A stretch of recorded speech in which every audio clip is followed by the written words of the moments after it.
Hello and welcome back to my kitchen. I'm Anissa and today we're making, well, I don't know what to call this recipe. I'll figure that out when I write the description. But I saw the recipe and I liked the look of it and I wanted to make my own version of it. But I want to make like a creamy chicken paprika, almost stew, and serve this on top of pasta. So let's just get started.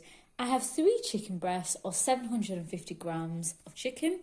I've just sliced this into roughly centimetre sliced pieces and we're just going to season this with a bit of salt and pepper. So I'm giving it a good seasoning with some salt and some fresh cracked black pepper and around half a teaspoon of smoked paprika. And we're just going to mix that together. And then in a frying pan on a medium to medium-high heat, we're going to add a little drizzle of olive oil. And we're just going to get a little sear on our chicken. Give it some colour. Try not to overcrowd your pan when you add the chicken, just so it helps your chicken get a really good colour. We're just going to cook it around a minute or 2 on either side, just to give it a really nice golden brown. Once it has a little colour, you can flip it over and do the same to the other side. When you have a little colour on either side, you can remove it from the pan and add your next batch. You're not looking to finish cooking your chicken, it's just giving it some colour because you'll be cooking it further in the sauce. When you've browned your chicken, add a little more olive oil to your pan. 3 small diced onions, or the equivalent of 1 large diced onion. And we're just going to mix that around your pan. I've got this on a nice medium-low heat. And if you want to help those onions sweat a little and pick up some of those brown bits from the bottom, just add a pinch of salt.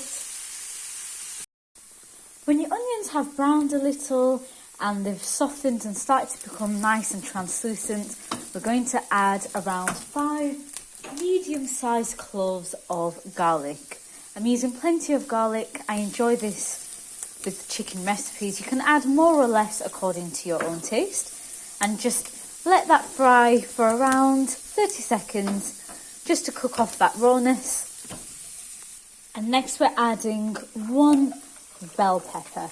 I'm using bell peppers because that's just what I have on hand. It would be better to use a more savoury type of pepper, or you can even use a chilli at this point. And you're also going to let that fry up until those peppers just begin to soften and take on some colour. When your peppers have also softened and taken on some colour, we're going to turn off the heat for our dish. And we're going to add 3 teaspoons of sweet paprika. Stir that in very quickly. We're turning off the heat at this point because we don't want to cook the paprika too much. It will start to taste bitter. But like this, it's going to still toast a little bit in the residual heat in that pan.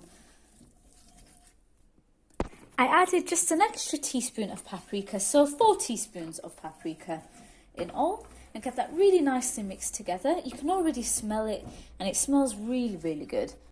When everything is nicely coated, we're going to add a little bit of hot boiling water to our pan. Just a little layer, and give that a good stir. I thought I'd just turn off the light so you could see the true colour in the pan a bit better and see how delicious and red that looks. And we're going to add our chicken back into our pan, along with all the juices left behind. And then we're going to turn this on to a good medium-low heat. And we're going to add a little bit of extra water, not quite enough to cover your chicken, but just enough to make a nice little broth in your pan. And try to coat everything in there. And we're going to let that reach a boil. When it begins to bubble, cover your chicken and just reduce it to a nice low heat, and you're going to let that simmer for around 15 minutes until that chicken is nicely cooked through and all those flavours have muddled together. In the meantime, whilst that delicious chicken is bubbling away, we're going to prepare the next addition to our sauce. So I have 600 grams of sour cream and I'm adding 2 teaspoons of plain flour. This is what's going to help your sauce to thicken at the end while still having this delicious creamy texture. And we're just going to whisk that together as best as you can to make sure that when you fold this sour cream back into your sauce, you're not going to end up with lumps of flour.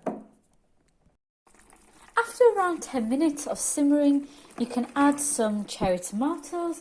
I'm not adding much, around 75 to 100 grams, and we're going to let that also simmer in for an extra few minutes. This has been simmering for around 15 minutes in total, and now it's time for me to add my sour cream. However, I'm going to temper my sour cream first by adding a few spoonfuls of this hot broth to my sour cream first.